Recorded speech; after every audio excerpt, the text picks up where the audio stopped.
ఒక పురుగు మందుల షాప్ యొక్క యజమాని తప్పుడు నిర్ణయం వల్ల, తప్పుడు సెలక్షన్ వల్ల మా పంట మొత్తం నాశనం అయిపోయిందండి. నేను బంగారు తెగ కోసం మందు కోసం వెళ్తే అతను పారాక్వాట్ డైక్లోరైడ్ అనే నాన్ సెలెక్టివ్ పెస్టిసైడ్ హెర్బిసైడ్ అని సజెస్ట్ చేశాడు. దాన్ని మేము స్ప్రే చేయడం వల్ల పంట మొత్తం నాశనం అయిపోయిందండి. బంగారు తెగ కలుపు మొత్తంతో పాటు మినుము పంట కూడా, చేతికి వచ్చిన మినుము పంట నాశనం అయిపోయింది. దాదాపు ఎకరానికి 5 బస్తాలు వచ్చే పంట అండి ఇది. ఒక వారం ఆగితే మనం కోతలకు వస్తాం. చూడండి, ఆల్రెడీ ఈల్డ్ వచ్చేసింది, కాయలు ఈల్డ్ వచ్చేసి చనిపోయింది మొత్తం. దాదాపు 3 ఎకరాలు అంటే దాదాపు 15 బస్తాలు, 1,10,000 రూపాయలు లాస్ వచ్చింది మాకు. అదే పక్కన చేను చూడండి ఎంత పచ్చగా ఉందో, అది మందు కొట్టండి. సో దీనికి మనం ఎటువంటి కుంగిపోవాల్సిన పని లేదు. చాలా యాక్ట్స్ ఉంటాయండి. 1968 ఇన్సెక్టిసైడ్ యాక్ట్ ప్రకారం డీలరే దీనికి భరించాలి.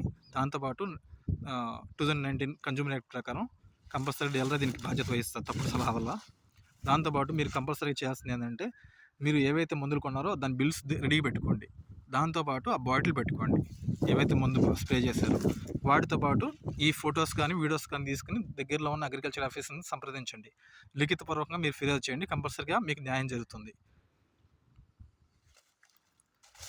దయచేసి మీరు ఎవరు డీలర్ యొక్క సలహాలు పాటించకండి. అగ్రికల్చర్ ఆఫీసర్ యొక్క సైంటిఫిక్ సలహాలు పాటించి అప్లై చేయండి రైతులు ఎవరు. సో ఇట్లా సలహా పాటించకపోతే ఇట్లా జరుగుతుందండి. అగ్రికల్చర్ ఆఫీసర్ సలహా పాటించకుండా లోకల్ డీలర్లు కమిషన్ వాళ్ళు ఏముంది లాభాల కోసం కకృతిపడి తప్పుడు మందులు ఇస్తూ ఉంటారు, పనిచేయని మందులు ఇస్తూ ఉంటారు. ఒక్కోసారి ఇలా జరుగుతూ ఉంటాయి, మొత్తం నాశనం అయిపోతాయి. ఇప్పుడు నష్టపోతున్నవారు రైతే కదా. సో దయచేసి ఇతర రైతులు ఎవరు ఈ మిస్టేక్ చేయకండి. 10 మందికి ఉపయోగం అనుకుంటే ఈ వీడియో షేర్ చేయండి. Thank you.